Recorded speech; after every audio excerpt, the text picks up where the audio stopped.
Hello friends, welcome back to SRP tutorial. मैं हूं प्रतीक्षा और आज हम देखने वाले 10th स्टैंडर्ड का second chapter life process in living organism part 1। उसमें हम फर्स्ट पॉइंट देखने वाले हैं living organism and life processes. Then second point हम देखने वाले हैं living organism and energy production.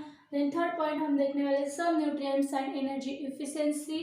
Then fourth point हम देखने वाले सेल डिवीजन लाइफ प्रोसेस। इस चैप्टर का फर्स्ट हम पॉइंट देखने वाले living organism and life processes. Okay, इसमें ह्यूमन बीइंग जो प्रेजेंट होते हैं। ओके, ह्यूमन बीइंग में क्या होते हैं, different types of organ system.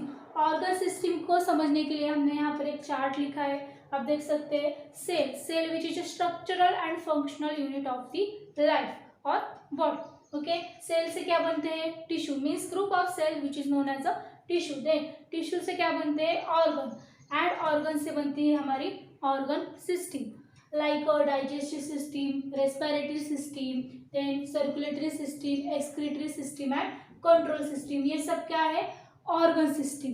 ये सब जो ऑर्गन सिस्टम है वो क्या करते हैं, different types of function perform करते हैं। ओके, उनको ये फंक्शन परफॉर्म करने के लिए किसकी ज़रूरत होती है, different types of organs. Okay, organ system को फंक्शन, जैसे कि डाइजेस्टिव सिस्टम है, ये क्या फंक्शन परफॉर्म करते हैं, which is a digestion. Respiratory system which is a respiration. Okay, लेकिन ये फंक्शन परफॉर्म करने के लिए उनको एक्सटर्नल और इंटरनल ऑर्गन की ज़रूरत है। जैसे कि अगर एक्सक्रीटरी सिस्टम देते तो उसके लिए हमें क्या क्या ऑर्गन लगते हैं, जैसे कि यूरेटर, किडनीज, यूरेथ्रा। ओके, ये ऑर्गन यहाँ पर function, different types of function perform करते हैं। लेकिन ये सारे फंक्शन परफॉर्म करने के लिए उनको क्या लगती है, एनर्जी। ओके, एनर्जी हमारे बॉडी में एटीपी के फॉर्म में एनर्जी हमारे बॉडी में प्रेजेंट रहती है। लेकिन ये जो एनर्जी है हमें कहाँ से मिलती है, फूड से। ओके, आप जानते ही होंगे एनर्जी है। ओके, हमारे बॉडी में हमारे बॉडी को जो एनर्जी लगती है वो कहाँ से मिलती है, हमें फूड से, जैसे कि कार्बोहाइड्रेट है, फैट से, प्रोटीन से। लेकिन but food only not responsible for producing the energy. उसके साथ हमें क्या किसकी ज़रूरत होती है, oxygen. Means food plus oxygen is equal to energy. Okay, food और ऑक्सीजन मिलकर क्या बनाते हैं, energy.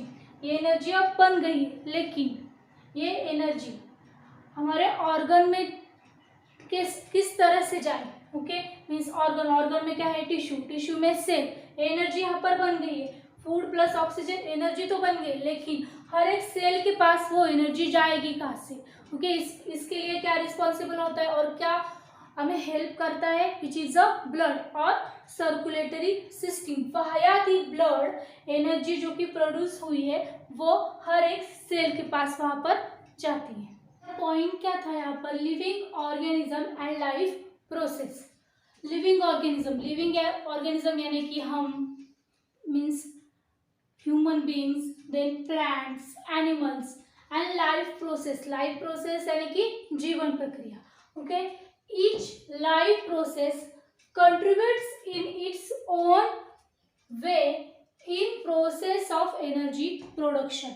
Means each life process means हर एक जीवन प्रक्रिया जो एनर्जी प्रोडक्शन की प्रोसेस है, ओके, उसके लिए खुद का रास्ता ढूंढ कर निकालती है। जैसे कि animals and human beings. Okay, animals and human beings energy production के लिए प्लांट्स पर डिपेंड्स रहते हैं, यानी कि एनिमल्स एंड ह्यूमन बींग्स खुद का जो फूड्स है खुद प्रिपेयर नहीं कर सकते, यानी कि उसे हम कहते हैं हेटेरोट्रॉप्स। देन प्लांट्स है, ओके, प्लांट्स खुद का जो फूड्स है खुद प्रिपेयर कर सकते हैं, इसलिए उसे कहते हैं autotrophs.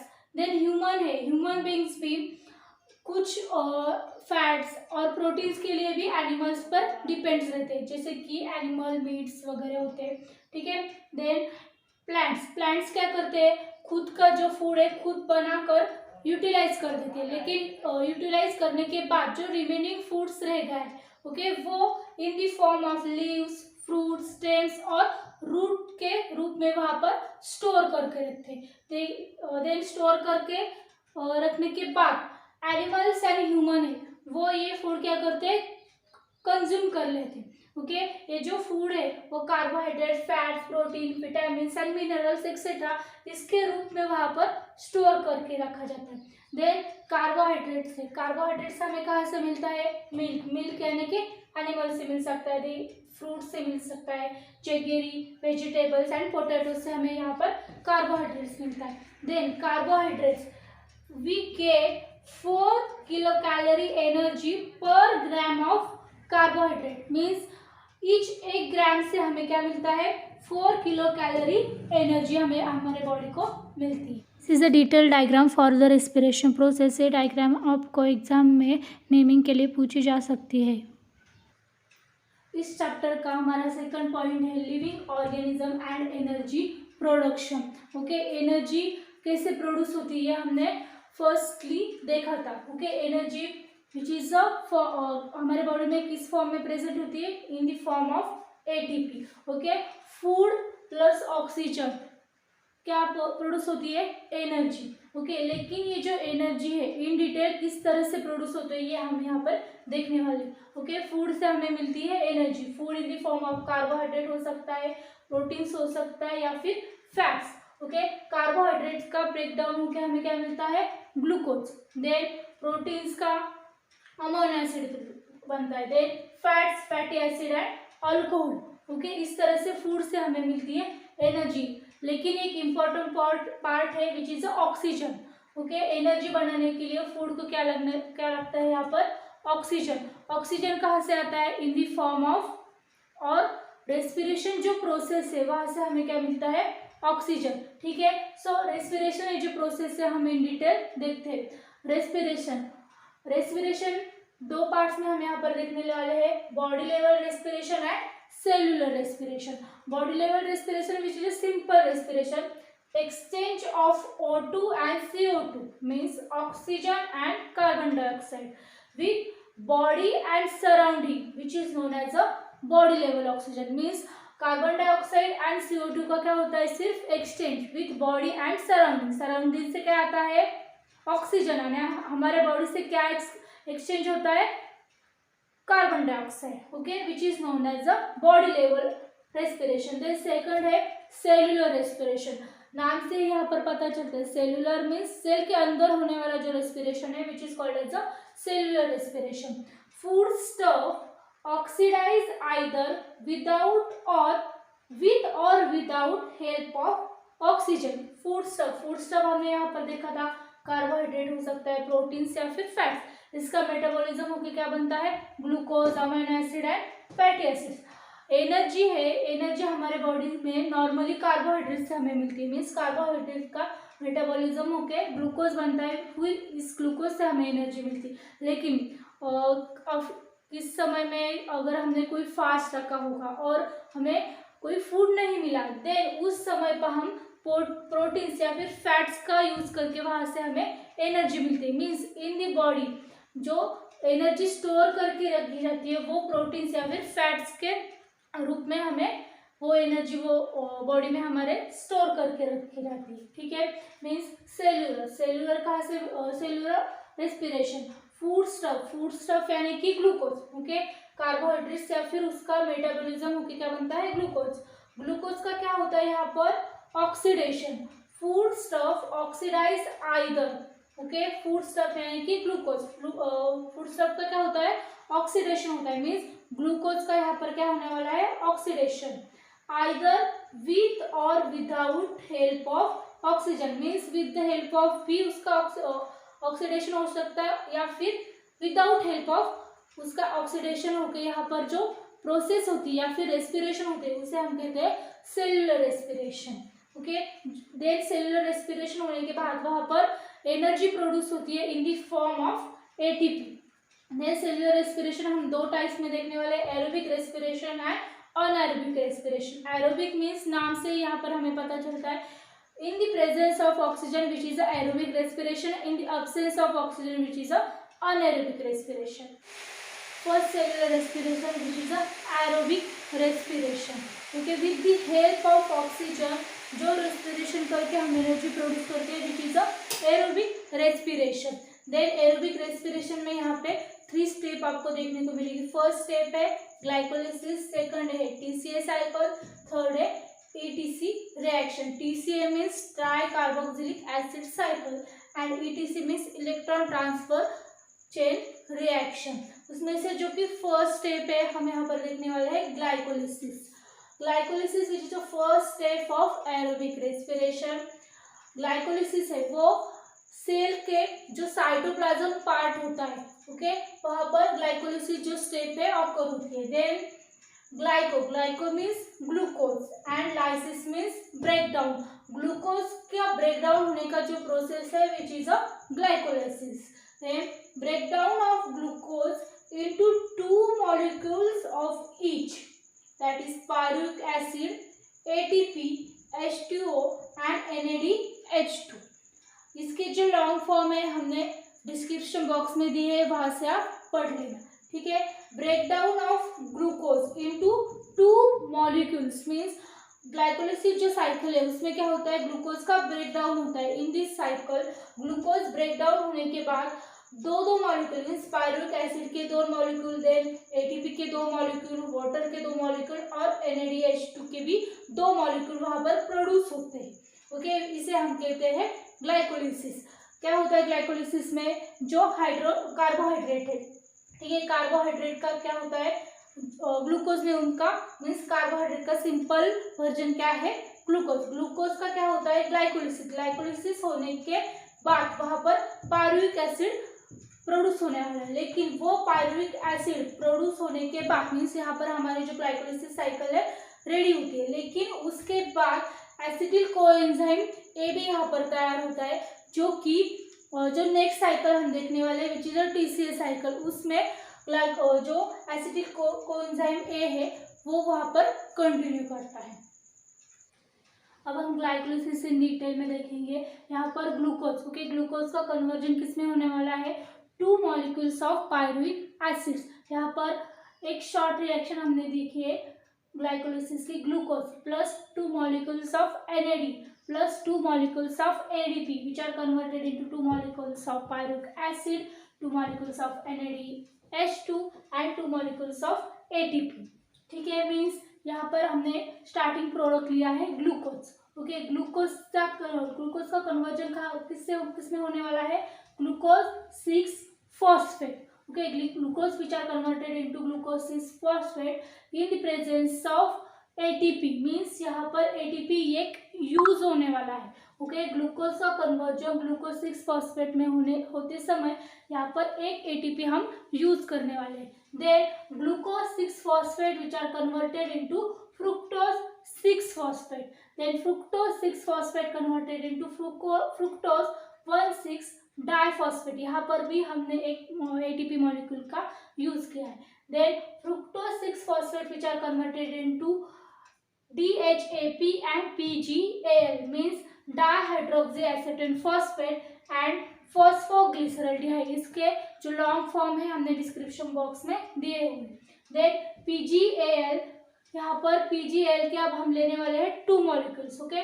2 molecules of PGAL which are converted into 2 molecules of 1,3-di-PGAL।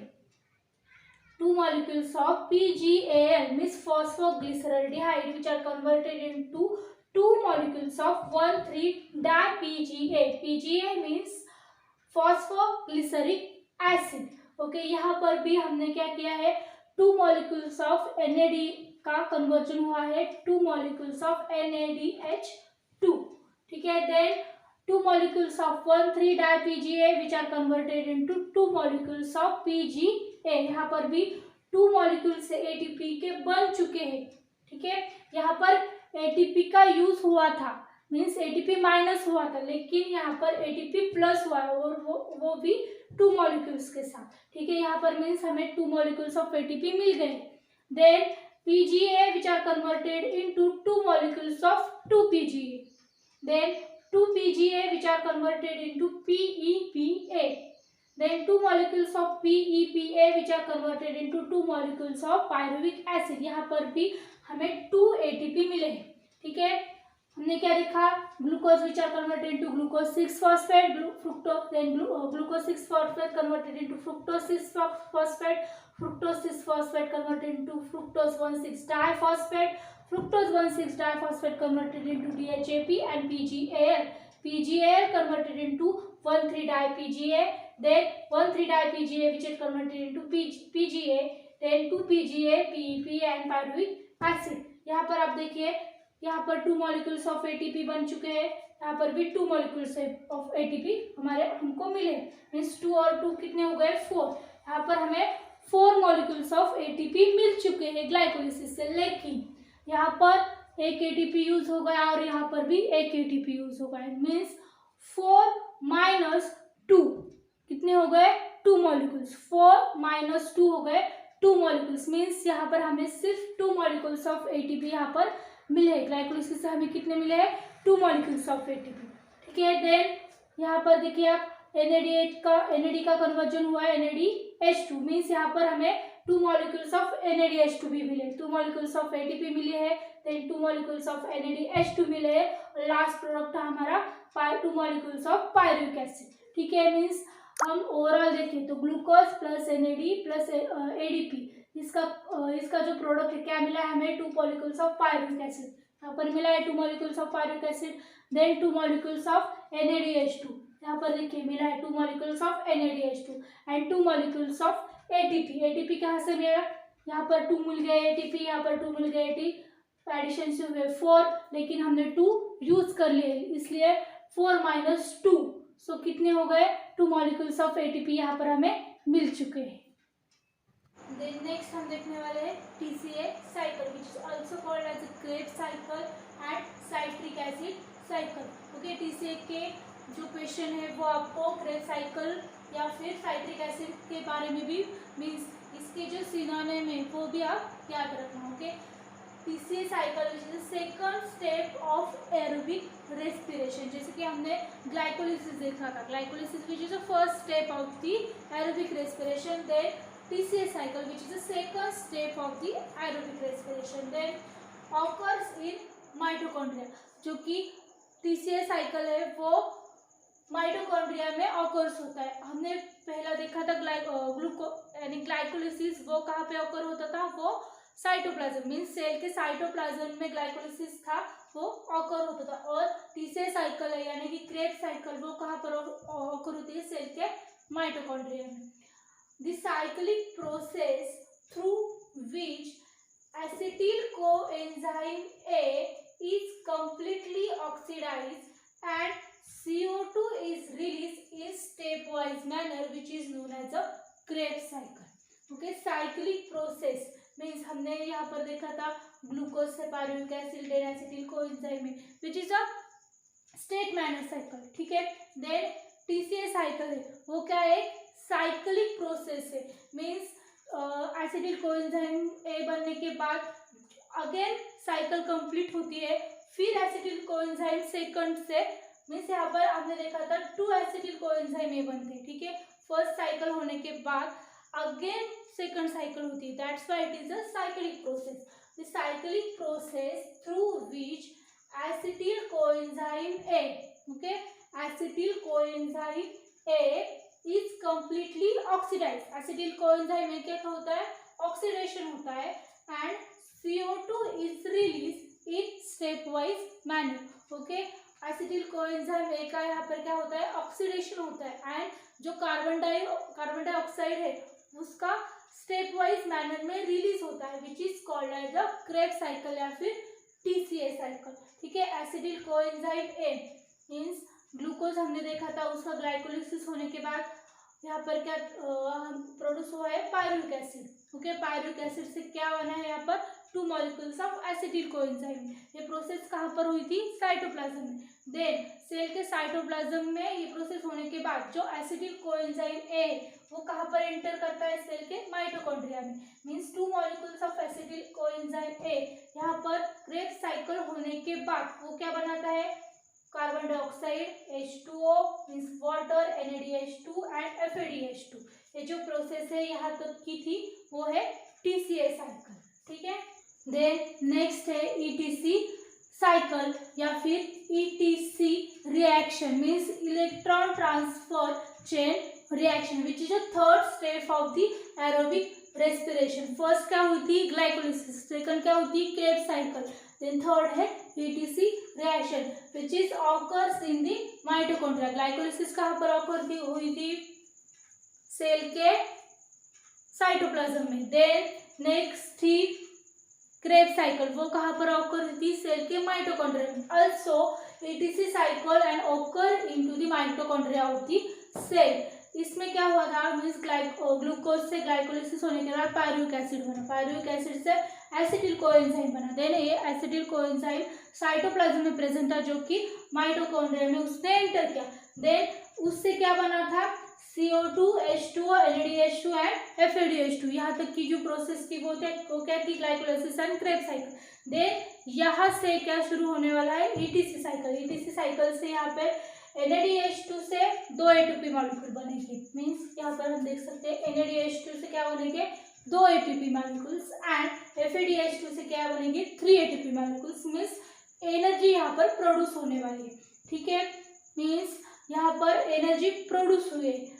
अगर हम ओवरऑल एरोबिक रेस्पिरेशन देखेंगे, ठीक है, फर्स्ट क्या हुआ था glycolysis, second Krebs cycle and third ETC reaction. ठीक है, मीन्स ग्लूकोलिसिस ग्लाइकोलिसिस को किस पर हुआ था ग्लूकोज से energy H2O and CO2 produce means final product क्या है हमारा एनर्जी, और उसके साथ क्या प्रोड्यूस क्या होता है वाटर प्लस कार्बन डाइऑक्साइड। ठीक है, मीन्स ETC साइकिल से हमें 2 मॉलिक्यूल्स ऑफ ATP यहाँ पर मिले और 3 मॉलिक्यूल्स ऑफ ATP यहाँ पर मिले मीन्स ये क्या हो गई एनर्जी प्लस यहाँ पर आप देख सकते हैं CO2 प्लस H2, ये 3 जो मॉलिक्यूल्स है यहाँ पर आप देख सकते हैं ATP water plus CO2।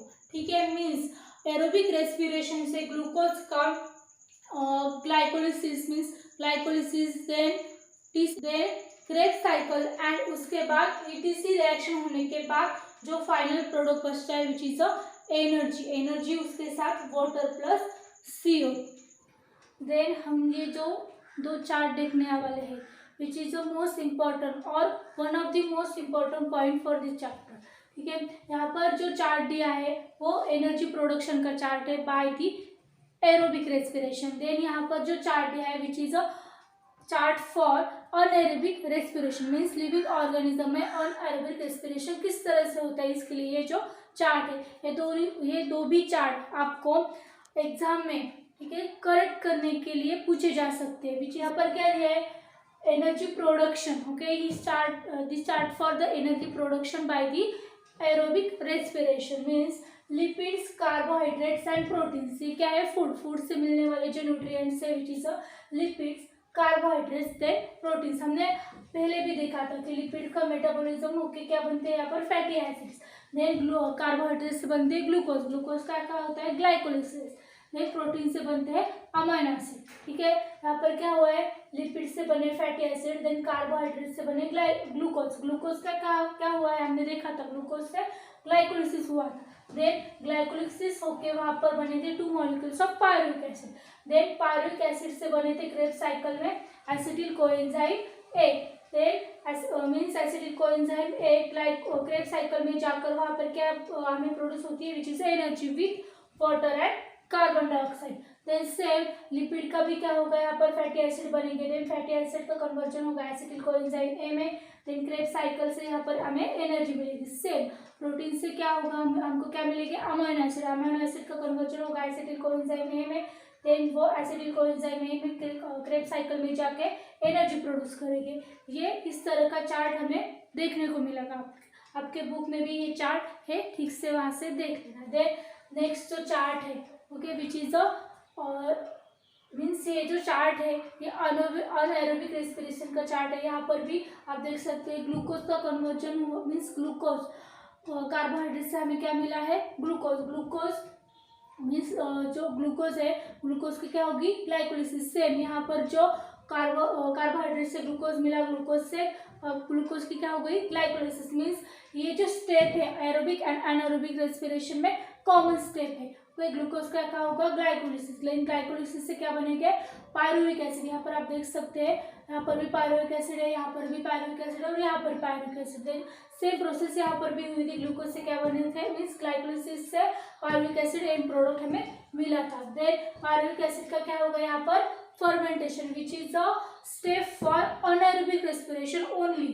Okay, ये कहाँ पर होता है, सिर्फ अनाएरोबिक रेस्पिरेशन में होता है। देन पायरुविक एसिड से यहाँ पर भी देख सकते हैं, पायरुविक एसिड से फर्मेंटेशन हुआ है, पायरुविक एसिड का यहाँ पर भी फर्मेंटेशन हुआ है। देन फर्मेंटेशन होने के बाद 3 चांसेस ऑफ प्रोडक्ट बनते हैं, which is alcohol, different products like vitamin बन सकते हैं, या फिर यहाँ पर विनेगर वगैरह भी प्रोडक्ट बन सकते हैं। देन लैक्टिक एसिड बन गए, ठीक है। देन अल्कोहल का कन्वर्जन हुआ है ईस्ट में, different product like vitamin, vinegars, microbe भी मिलते हैं। देन लैक्टिक एसिड का कन्वर्जन हुआ है इरिथ्रोसाइट से। नेक्स्ट हम देखने वाले हैं difference between glycolysis and Krebs cycle. ये जो क्वेश्चन है ये आपको आपके एक्सरसाइज में भी लास्ट को देखने को मिलेगा।